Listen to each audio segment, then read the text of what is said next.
Hi வணக்கம். இன்னைக்கு சிறகடிக்க ஆசை சீரியல் இன்னைக்கான எபிசோடு தாங்க பார்க்க போகிறோம். அதுக்கு முன்னாடி என்னோட சேனலில் சப்ஸ்கிரைப் பண்ணி வச்சுக்கோங்க. வாங்க கதைக்குள்ளே போகலாம். மனோஜ் கடையில் உட்காந்து வருத்தப்பட்டுக்கிட்டு இருப்பார். இந்த மாதிரி இவங்க ரோகிணி கிட்டேருந்து டைவர்ஸ் கிடைக்கலன்னு சொல்லி. அப்போ அவங்க ஃப்ரெண்டு ஒரு ஐடியா சொல்கிறாரு. என்னென்னா, நான் ரோகிணியை லவ் பண்ணுற மாதிரி நடிக்கிறேன். அப்போ எங்கள் 2 பேருக்குள்ளே கள்ளத்தொடர்பு இருக்குதுன்னு சொல்லி நீங்கள் ஸ்ட்ராங்காக உங்கள் டைவர்ஸை வாங்கிருங்கன்ற மாதிரி ஐடியா கொடுப்பாரு.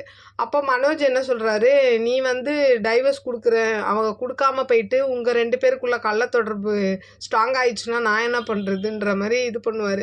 அப்போ அவர் சொல்லுவார், இது விஷயமா நம்ம நைட்டு டிஸ்கஸ் பண்ணலாம், அதனால் நீங்கள் வீட்டுக்கு போகாதீங்க, இங்கே இருங்கன்ற மாதிரி அந்த ஃப்ரெண்டு சொல்வார். சரின்னு மனோஜும் சொல்லிடுவார். அப்படியே இந்த பக்கம் பார்த்திங்கன்னா, மீனா வீட்டுக்கு முத்து கிளம்பி வருவார். அப்போ அந்த வீட்டில் அவங்க அந்த வீட்டோட ஹவுஸ் ஓனர் என்ன பண்ணுவார், வாடகை ஏற்றுறேன்னு 3000 எக்ஸ்ட்ரா ஏற்றுவார். அப்போ முத்து என்ன பண்ணுறாரு, இவ்வளோலாம் ஏற்றாதீங்க, 2000 மட்டும் ஏற்றுங்க, 1000 ரூபா குறைச்சிக்கோங்கன்னு சொல்லி பேசி என்ன பண்ணுறாரு, 2000 ரூபாய்க்கு கொண்டு வராரு. அப்போ அதை நானும் மீனாவும் கொடுக்குறோன்ற மாதிரி சொல்லுவார். அப்போ அந்த ஹவுஸ் ஓனரும் ஓகே சொல்லிவிட்டு அங்கேருந்து கிளம்புறாரு. அப்போ மீனாவுக்கு ரொம்ப சந்தோஷமாகிடுது. அப்படியே இந்த பக்கம் பார்த்திங்கன்னா, வீட்டில் யாரும் இருக்க மாட்டாங்க. இந்த விஜயாவும் அண்ணாமலையும் தனியாக தான் இருப்பாங்க. ஏன்னா இவரும் மனோஜும் கடையில் இருப்பார். முத்துவும் மீனா வீட்டுக்கு போயிடுவார். ரவியும் இன்னைக்கு வீட்டுக்கு வரமாட்டேன்னு சொல்லிடுவார். அப்போது இவர் என்ன பண்ணுறாரு, அண்ணாமலை நானும் இங்கே படுக்கலை, நான் போய் மாடியில் படுக்கிறேன்ற மாதிரி அவர் சொன்னோன்னே, எதுக்கு இப்போ அங்கே போய் படுக்கிறீங்க அப்படின்னு விஜயா சத்தம் போடுவாங்க. இல்லை, என் ஃப்ரெண்டு பரசுராமனை வர சொல்லியிருக்கேன், நான் அவனோட போய் படுத்துக்கிறேன் அப்படின்னு. இப்போ டிஃபன் சாப்பிடுங்க, ரவி அனுப்புகிறேன்னு சொல்லியிருக்கான்னு விஜயா சொல்லுவாங்க. அப்போ கூட எனக்கு வேணாம், நீ சாப்பிட்டுக்கோன்ட்டு அவர் மாடிக்கு போயிடுவார். அப்போது விஜயா என்ன பண்ணுறாங்க, அப்படியே அந்த வீட்டில் தனியாக இருக்கிறது அப்படியே ஃபீல் பண்ணுறாங்க.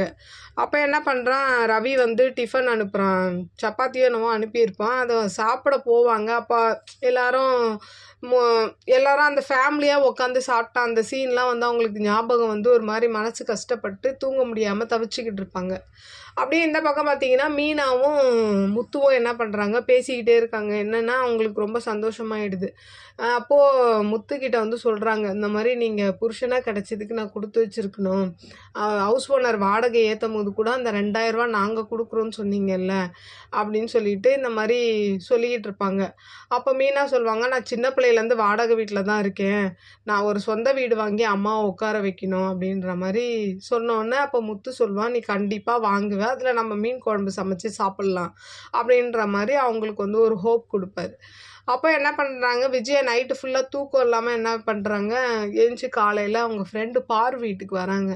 அப்போது இந்த மாதிரி பேசிக்கிட்டு இருக்காங்க, எங்கள் வீட்டில் ஒருத்தரும் இல்லை, நான் தனியாக இருந்தேன் அவ்வளோ பெரிய வீட்டில் அப்படின்னு சொல்லும்போது, அப்போது ஏன் உன் பசங்கள்லாம் வரவே இல்லையா அப்படின்ற மாதிரி பார்வதி கேட்பாங்க.